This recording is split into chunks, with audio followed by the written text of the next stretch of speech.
الحمد لله الذي أنزل القرآن وأمرنا بترتيله وتجويده، حيث قال: ورتل القرآن ترتيلا، وجعل ذلك من أعظم عبادته، والصلاة والسلام على سيدنا ومولانا محمد صلى الله عليه وسلم، الذي قال: خيركم من تعلم القرآن وعلمه، فطوبى لمن يشتغل بالقرآن تعلما وتعليما. وعلى آله وأصحابه الذين حملوه فجودوه تجويدا. أما بعد، فأعوذ بالله من الشيطان الرجيم. بسم الله الرحمن الرحيم. الذين آتيناهم الكتاب يتلونه حق تلاوته.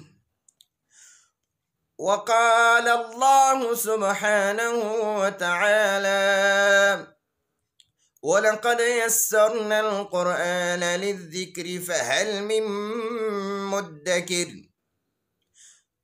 وقال رسول الله صلى الله عليه وسلم: ليس منا من لم يتغنى بالقرآن. وقال عليه الصلاة والسلام: زينوا القرآن بأصواتكم، أو كما قال صلى الله عليه وسلم. محترم سامعین و ناظرین، زمونږ د تجوید القرآن درسونه شروع دي او په دې کې مونږه حروف الهجا زده کړه. حروف تهجی، حروف الهجا ورته وایي، حروف تهجی مشهور نوم دی. نو دغه ټول 17 مخارجو کې 29 حروف جمع شوي دي. هغه 17 مخارجو کې 29 حروف هغه ټول مونږه زده کړه.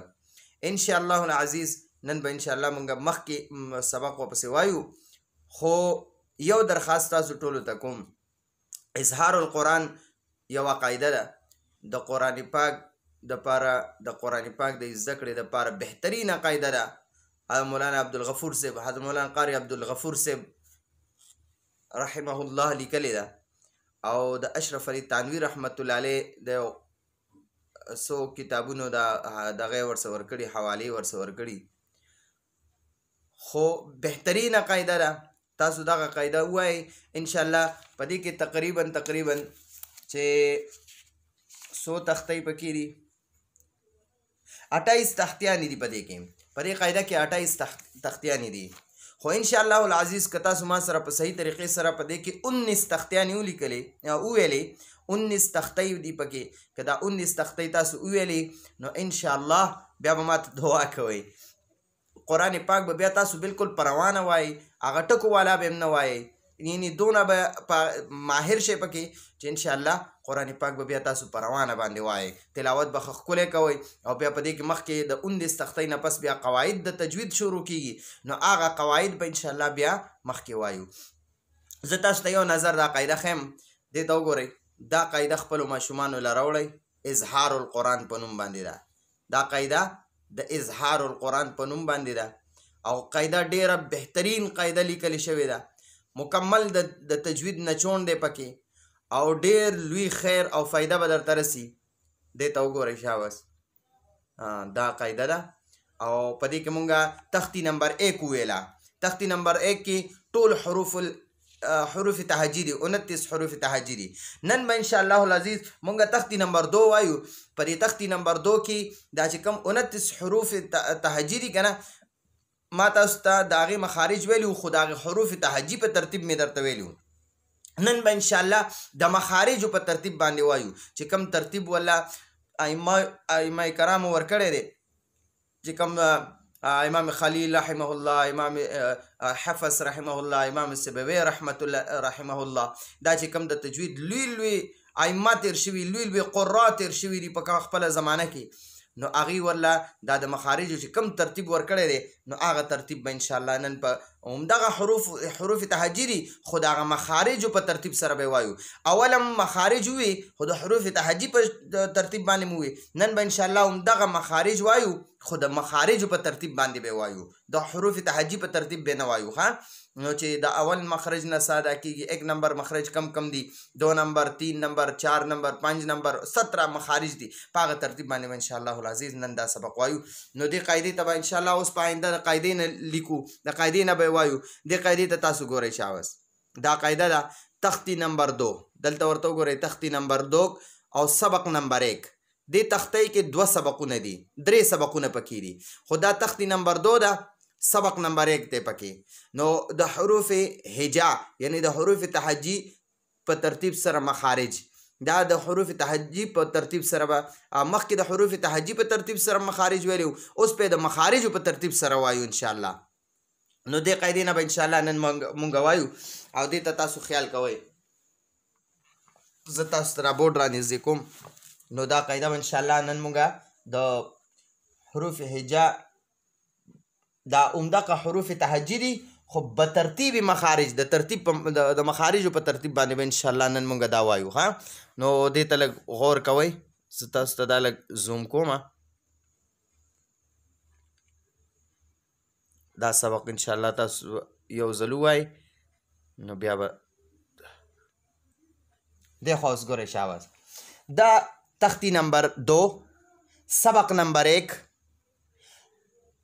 دا حروف تهجی د مخارج په ترتیب به ترتیب مخارج مطلب دا د مخارج په ترتیب باندې به ان شاء الله نن وایو. دا حروف الهجا مخکې ویلو، دا حروف تهجی چې دي دې ته حروف هجا ورته وایي، حروف تهجی ورته وایي. دا تختی نمبر 1 و مفردات ورته وایي، د 29 حروف ته مفردات وایي، د یو الف ته مفرد وایي، دا بیل ځان سره با چې دا بیل مفرد ده، تا بیل مفرد ده، او دا 29 ونه ټولو ته جمع د دې 29 د مفرد جمع مفردات ته. نو دا 29 وانو د پاره مفردات جمع استعمال کړي دا. تختی نمبر 1 دا حروف هجا ورته وایي، حروف تهجی ورته وایي. تختی نمبر 1 مونږه پورا په مخارج سره ویله، ان شاء الله نن به تختی نمبر 2 وایو. او په تختی نمبر 2 کې ګورئ اعوذ بالله من الشیطان الرجیم بسم الله الرحمن الرحیم. نو دې کې به ان شاء الله ګورئ تختی نمبر 2 سبق نمبر 1 الف نه ګورئ که تاسو خیال کوئ نو ما د دې نه په پین باندې دا ګول دایره تو کړې ده. د دې مطلب دا دی چې دا الف ځان له د خپل یو مخرج دی. ټیک شوه؟ دا الف چې دی د خولې د خالي حصې نه ادا کېږي. الف ما تاسو ته د دې مخرج ښودلی و، د خولې چې کومه خالي حصه ده دې ته ګورئ. دا ما د خوله کې دا ګوته ته وکړه، نه لاندې ژبې سره لګېده، نه غاښونو سره لګېده، نه شونډو سره لګېده، نه تالو سره لګېده، یو ځای سره هم نه لګېده. ټیک شوه؟ نو دا د الف مخرج دی. اوس ګورئ د الف نه پس بیا حمزه دی، الف نه پس حمزه او ها ده. نو ګورئ که تاسو ته یاد شي ما تاسو ته دا مرۍ په 3 تقسیم کړې وه. مرۍ مونږه په 3 باندې تقسیم کړ، په 3 حصو تقسیم کړې وه. د مرۍ 3 حصې دي. ګورئ د مرۍ 3 حصې دي، اول د سینې طرف حصه، بیا د مرۍ مینځ، بیا د مرۍ خولې طرف حصه. ټیک شوه؟ مرۍ سینې طرف، مینځ او خولې طرف حصه. ٹھیک شو؟ نو ګورئ د مرۍ سینې طرف حصه چې ده که نه دې ته اقصای حلق وایي. حلق مرۍ ته وایي، اقصا د لاندې حصې ته وایي، اقصای حلق. نو د مرۍ سینې طرف حصه، د مرۍ سینې طرف حصه. نو د دې مرۍ د سینې طرف حصې نه، د مرۍ د سینې طرف حصې نه حمزه ها، حمزه ها د مرۍ سینې طرف حصې نه ادا کېږي. حمزه ها د مرۍ سینې طرف حصې نه ادا کېږي. حمزه ها د مرۍ سینې طرف حصې نه ادا کېږي. حمزه ها د مرۍ د سینې طرف حصې نه ادا کېږي. حمزه ها مرۍ سینې طرف حصې نه ادا کېږي. مخکې ګورئ عین ح، عین ح، عین ح د مرۍ منځ حصې نه ادا کېږي. دې ته وسط حلق وایي. د مرۍ منځ حصې نه عین ح ادا کېږي. د مرۍ منځ حصې نه عین ح ادا کېږي. مرۍ منځ حصې نه عین ح ادا کېږي. مرۍ خولې طرف حصې نه غین خ ادا کېږي. غین خ، غین خا غین خا. نو 1 نمبر مخرج مونږ سره د حمزه ها والا دی د مرۍ سینې طرف حصہ. ټیک شو.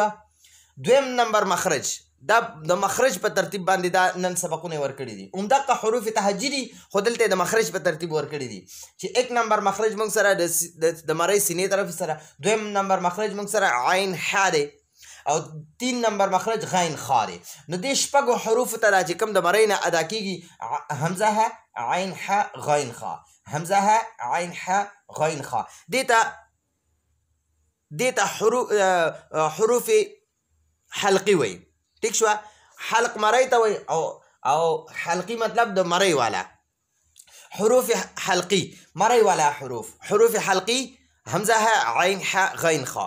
دا شپږ حروف حلقی دي یعنی حلقی معنی د مرئی والا حروف. نو دا شپږ د مرۍ والا حروف دي، دا د مرۍ نه ادا کیږي خو د مرۍ 3 حصې دي نو هغه 3 حصو نه دا ادا کیږي ځکه ورته حروف حلقي وایي. ٹھیک شو. مرۍ والا حروف. نو دا حروف حلقي به په یاده وایي. حمزه ها عین ح غین خا. حروف حلقي شپږ دي. حمزه ها عین ح غین خا. حروف حلقي شپږ دي. حمزه ها عین ح غین خا. حروف حلقي شپږ دي. حمزه ها عین ح غین خا. اوس ګورئ مرۍ چې ده که نه د مرۍ تاسو ته ما د مرۍ مثال لیکلی ویلی و.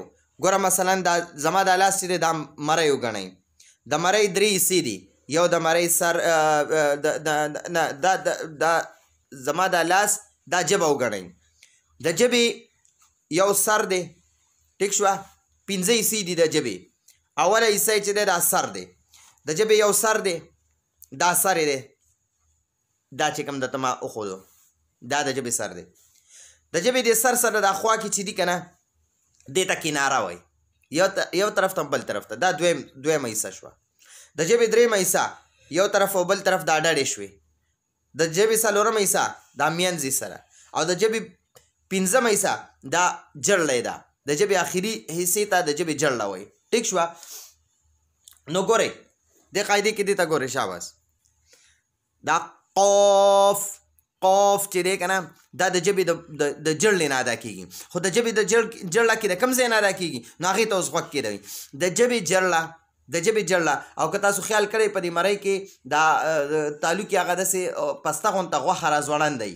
مونږ پښتانه ورته تالو وایو او دا پسته غونته غوښه چې کومه راځوړنده ده دغه غوښه چې ده دې ته دغه وایي دا کوه وایي کوه. ٹھیک شو. نو دغه کوه سره چې د ژبې دا جړله ولګي که نه د ژبې جړله نو دغې نه قاف دا 2 نقطو والا دا یو قاف ادا کېږي.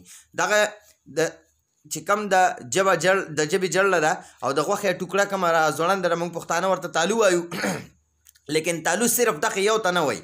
دغه د غوښې ټوکړې ته تالو نه وایي. دغه د غوښې ټوکړې نه واخله تر د دې خولې پورې چې کومه حصه ده دې ته دغه وایي دې ته تالو وایي. خو د تالو بیا 2 حصې دي.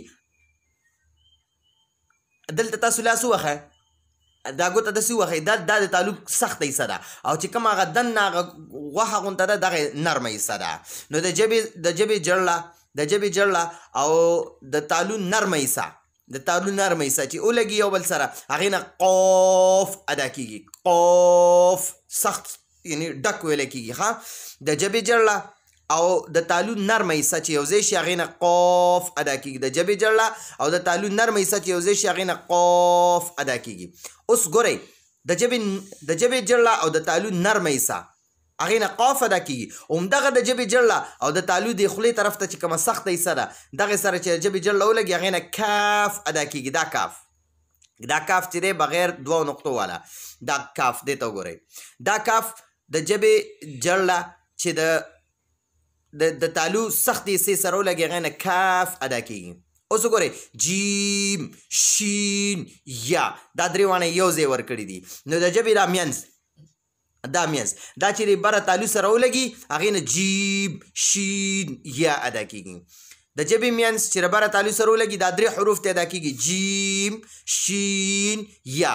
د ژبې منځ چې بره تالو سره ولګي هغې نه دا 3 حروف ادا کېږي جیم شین یا.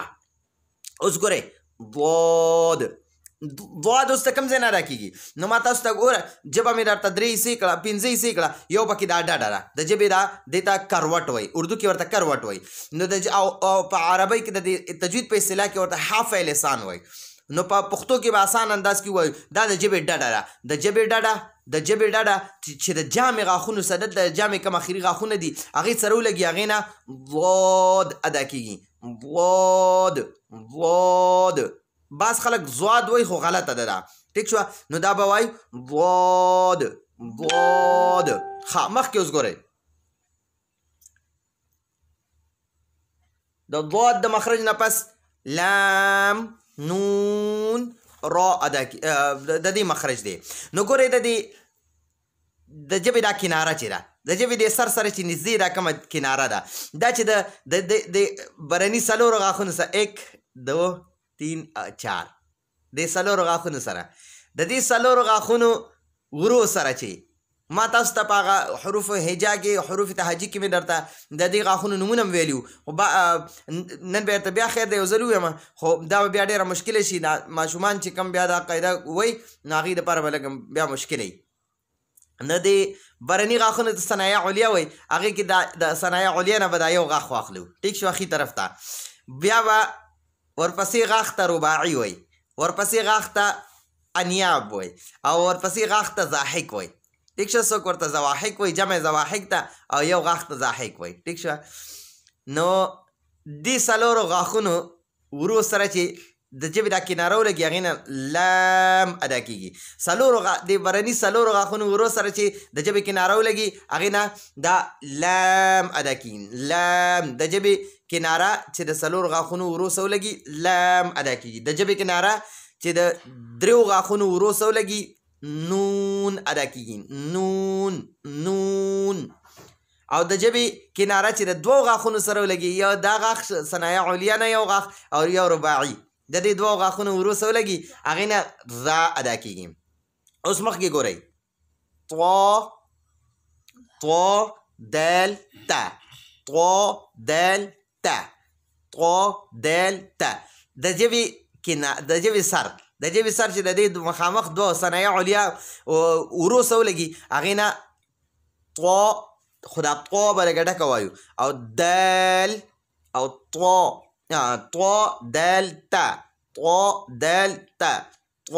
دال تا دا درې حروف ته ادا کېږي ګورئ د ژبې سر چې د مخامخ برني دوه غاښونو ورو سره ولګي هغې نه طو دال تا دا درې حروف ادا کېږي اوس د ژبې سر د دې مخامخ دوه غاښونو د سرونو سره چې ولګي نو هغې نه ضو ذل ث ادا کېږي لیکن د اسانتیا دپاره ماشومانو اسانتیا دپاره مونږ دې ته د ماشومانو دپاره داسې الفاظ استعمالو چې د ښکته او بره غاښونو منځ کې ژبې سر روباسي هغې نه ضو ذل ث ادا کېږي ښکته بره غاښونو منځ کې ژبې سر روباسه ضو ذل ث ادا کېږي ضو ذل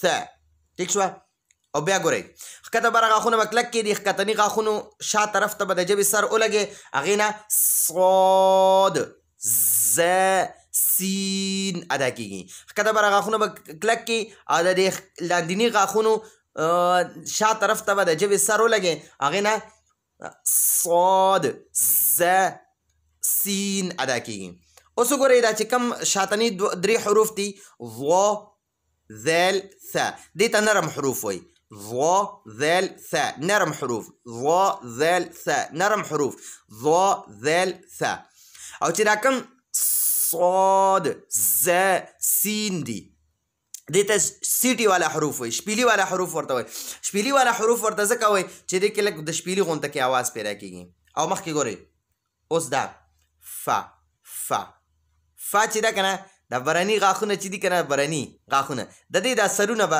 د دې لاندې شونډې په دې لمده حصه کې دي په دې لمده خو نرم به کې دي فا زور به نه ورکې فا نه زور نه نرم به ورکې نرم دا ډبره غاښونه به په دې لاندې شونډې نرم کې دي فا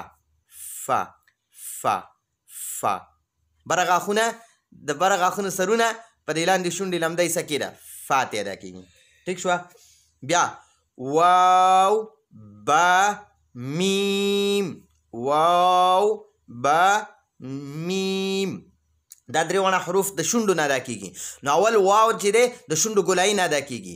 واو د شونډو ګولایي نه ادا کیږي. واو واو واو د شونډو ګولایي نه ادا کیږي. با د دواړو شونډو د لمدو حصو نه ادا کیږي. د یو د شونډو لمدی سره دې ته بحر شفتین وای، بحر شفتین. او چې دا کم بارایي حصه ده دې ته بر شفتین وای. ټیک شوه. خو اسان به ووایو د شونډو لمدی حصه او د شونډو اوچه حصه. نو شونډو لمدي حصې نه با ادا کیږي او د شونډې اوچې حصې نه میم ادا کیږي. د شونډو لمدو حصو نه با ادا کیږي، اوچې حصو نه میم ادا کیږي.